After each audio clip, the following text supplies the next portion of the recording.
Video. Yes, EfilDay 18, I think. Something like that, anyway. Sorry, camera. Stay. Yeah, birth and afterbirth. Yeah, that's what life is, right? Birth, and then there's the afterbirth. Yeah. Yeah, life sort of gets that way. Just kind of messy, sloppy. Slop. Yeah.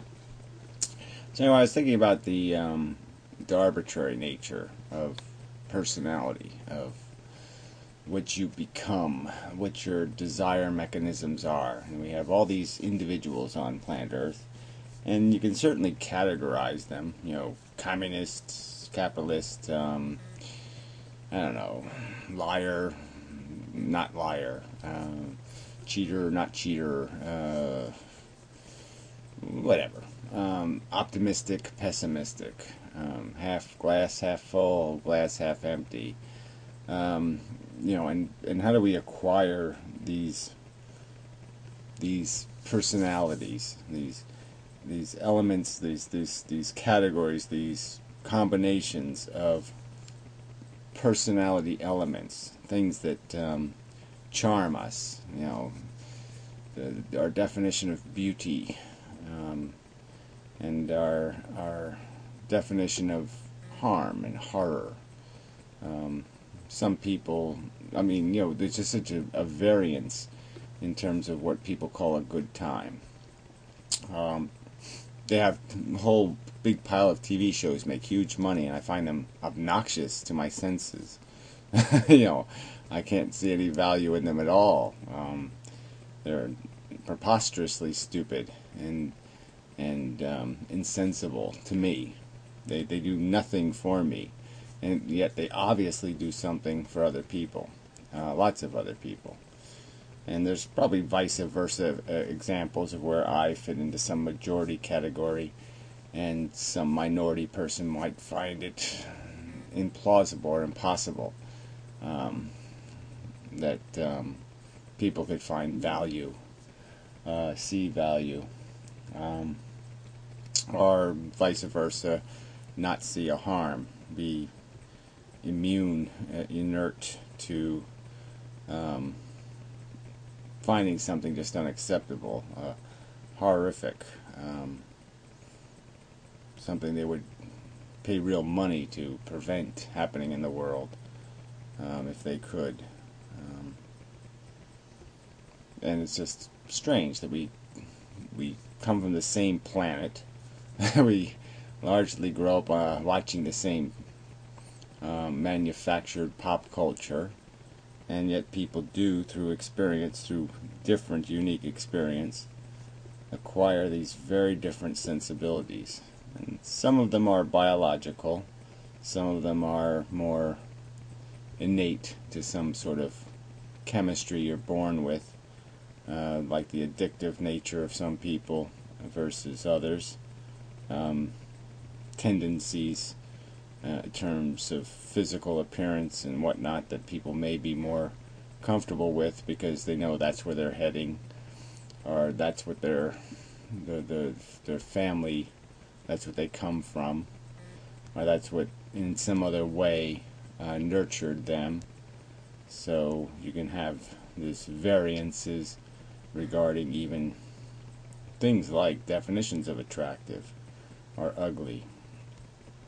The point is, I suppose, is just that when you analyze it and see how arbitrary it is, how void of rational standard any of it is, that these very intense, very powerful emotional responses, feelings, have no intrinsic credibility. There's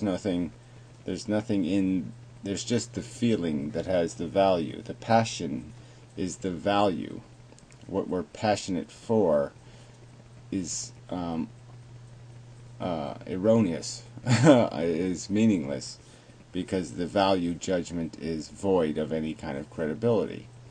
And I've sort of tried to point that out in the past in other videos in the series, just the fact that our intelligence can do rational it can be more rationally pure in terms of defining and describing a circumstance, where our subjective senses, our subjective innate initial reactions, so to speak, are very corrupt and very personalized to experience. And yet for, I think, most people, there's little distinguishing between their knowledge or understanding of a circumstance and how they feel about the circumstance. Most people are living life feeling their way through it and not really seeing it with the better part of their brain. So it's as if a sense that could tell them more about the context of what they're doing is turned off. It's like their vision is off because they're not recognizing its capacity to do that. They're just using it internally, their intelligence, to derive mechanisms to get them to what they desire. So they're so caught up in the cheese chase that they don't take any time to contemplate how they became what they are, why they feel the way they feel, why they react the way they react, and whether any of those reactions have any real integrity, whether any of those perceptions of value are real or just a manifestation of their attachment, their addiction. I've used the example of heroin addiction and other addictions, and the real point of the example is that the non-addict can easily see how silly that chase is, how stupid and unproductive that attachment is, how corrosive it is to anything valuable, and how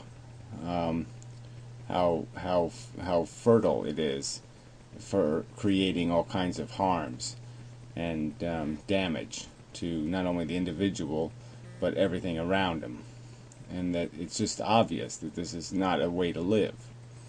And yet for the addict, the game is rich.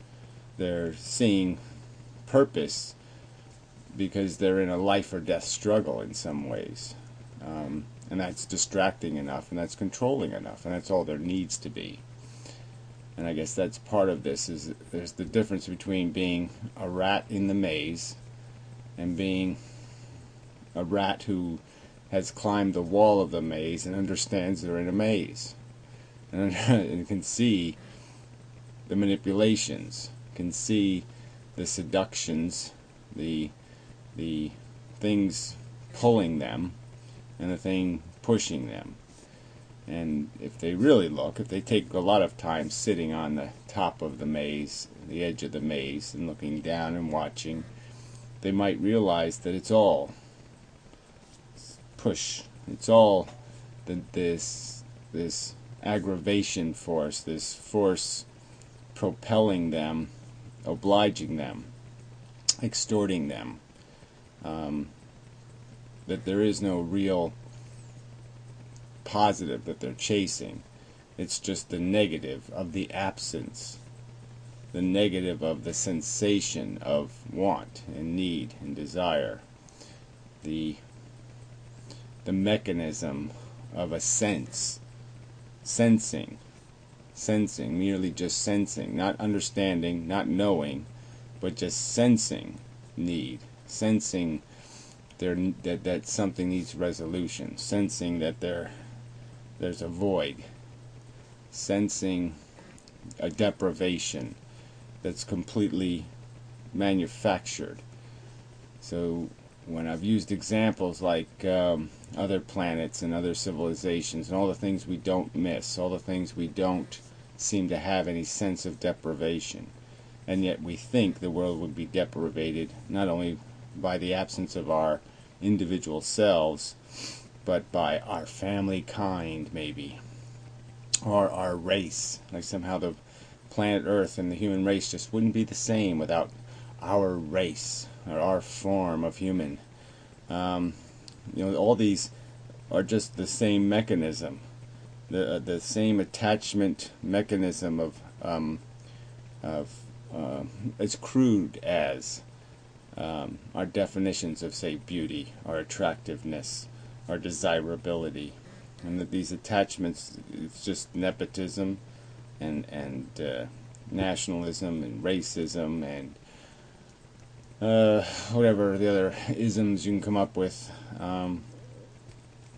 But they're just these bigotries built into our sensibilities that define value for us in a crude manner to our senses, that make things feel hot and cold. Maybe that's a good example, because a sensation like hot and cold is so common.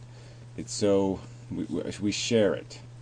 We share a very similar taste, a very similar thermostat for its definition. We have a huge amount of commonness in that definition. And yet in these other things, these other sensations, these other measures of value, our thermostats are so different. What's too hot or what's too cold is so individual, so irregular. There is no normal. There's just a bunch of standard group types, and maybe there's a dominant group type, but basically there's nothing that is indicative of a standard. And that even with something like hot and cold, our standard is dictated by the biological comfort, theoretically, of the cellular life that makes us up. It doesn't really have to do with some absolute statement about what is a hot temperature and what is a cold temperature, or some empirical statement. It just has to do with what is good or bad for cellular tissue.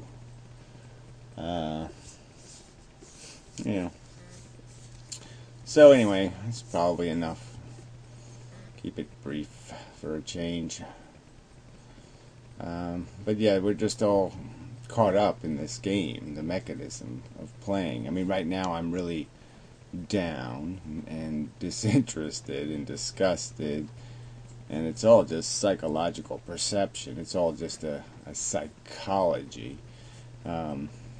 theoretically, with a few little boosty programs, a little bit of a program running inside of me that would just obnoxiously say, "No, let's get back in the game. Let's walk back into the maze and get the smell of the cheese in our nostrils, and get back to running the race." And it's conceivable and doable,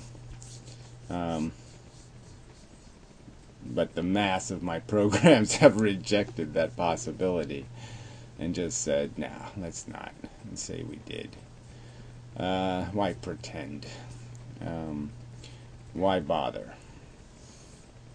And there's a whole conversation. I guess I could go through the whole conversation inside my head, the rationalizations. It is work to pretend a life. It's a lot more work than just living it. It's harder to be smarter. I think it is, just basically. You pay a higher price for it because there's more to notice, there's more to get distracted by, to lose your focus to, and to have values diminished. And I guess that's part of it, is that you really do have to live such a lie to get caught up in it. Because if you know how expensive it is, how much it costs every day, even though it's fun to get lost in it, if you know the price of that, if you knew what it cost, the admission cost, it's like if you went to Disneyland, and when you bought your ticket, you bought it in some sort of real blood, some sort of real pain and suffering, where you knew somebody was going to be harmed, or some animal was going to be tortured for the whole time you were enjoying yourself in the park. That they were put on a skittle, to be slowly fried. even if it was something you couldn't do anything about. The fact that that's the circumstance would be distracting. It would be sensibly difficult to play the game, to enjoy yourself, if you maintained any awareness at all of the price of that admission. Yeah. So anyway, enough of a video. I think I'm a day behind, but yeah, I'll work on it. Till next time.